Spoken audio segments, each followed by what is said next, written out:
That's Well, good. yeah, That's good. okay, you just That's, I wanna just go want there. to see that. But to get to, I think this is the back screen. Yeah, so what we wanna do, you just gonna go to main menu, you're gonna go to settings. You're gonna hit this is your enter button. And then you could look at all kinds of different things. We're gonna go to engine exerciser, we're gonna enter it.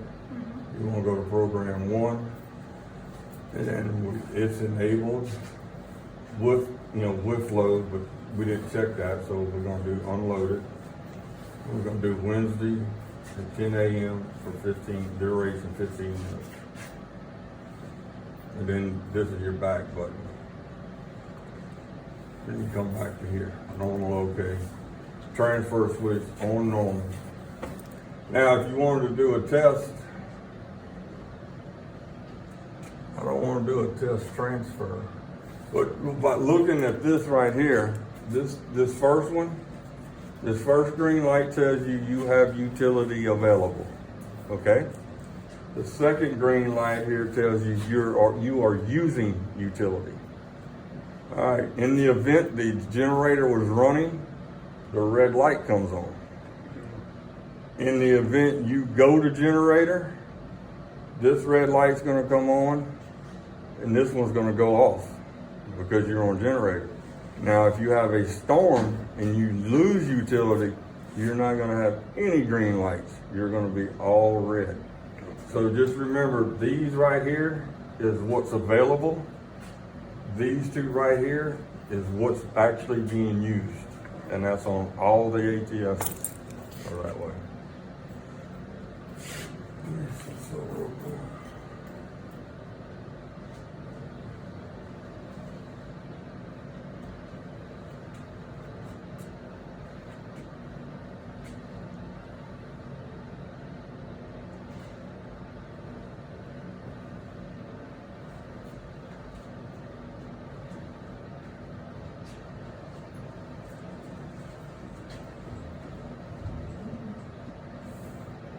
There should be a way, I can look to make sure, I have to look or call the guy. I'm pretty sure if you press this, it's gonna crank the generator and transfer the load. We don't wanna do that. There should be a way that you can crank just the generator from here. But really that's doing y'all, it's not telling y'all what you want because you're so far away from the generator. So you going and hit and run is always the best way. Yes, better option. Right. Better option.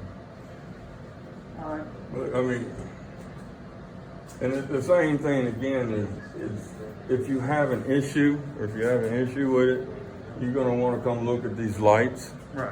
and basically call us and tell us what these lights are doing. And then, like I said, we'll probably be talking to you while we're coming down here On top of it. Gotcha. to see what we can do. Because I'll ask you, okay, if you lost all your utility, and if you say, yeah, I'm gonna say, well, is your other transfer switch working? So we can narrow it down to just one or what we're dealing with. Right. So this is the main one, though. We can come and check this, even if another transfer switch Well, lost we power. want to call this the main one only because this is the one that's carrying the exercise. I gotcha. Okay. They're all equally important in their own way Right. because they all do different loads. Now, if you do lose power on another one, but this one still has utility power, will we? It's going to sit here just like this. Okay. And it won't tell us the generator's on or anything. Oh, will it yes. still- it will still Anytime sound- that generator comes on, it's Okay. going to come on here. But if that's the one that loses power, you'll have two red lights. Right. This one, you'll have the red light on, let you know the gen's Right. running, But you still got but the your utility. green light's on. So Okay. if S1 utility is on, that's the preferred source. So it's going to stay on it. Right. It's not going to go back. And now, another thing too is, say your power comes back on and you know your power is back on. All these ATSs are going to stay engaged to the generator for 30 minutes to make sure that power is good power. It's not dipping, it's not going off and on, because you don't want to start and stop the generator. So once it's proven that source one is back and it's reliable, then it's gonna swap back to source one, which is utility. And then your generator is gonna go through a cool down. Right, okay. But the generator stays on 30 minutes. It's gonna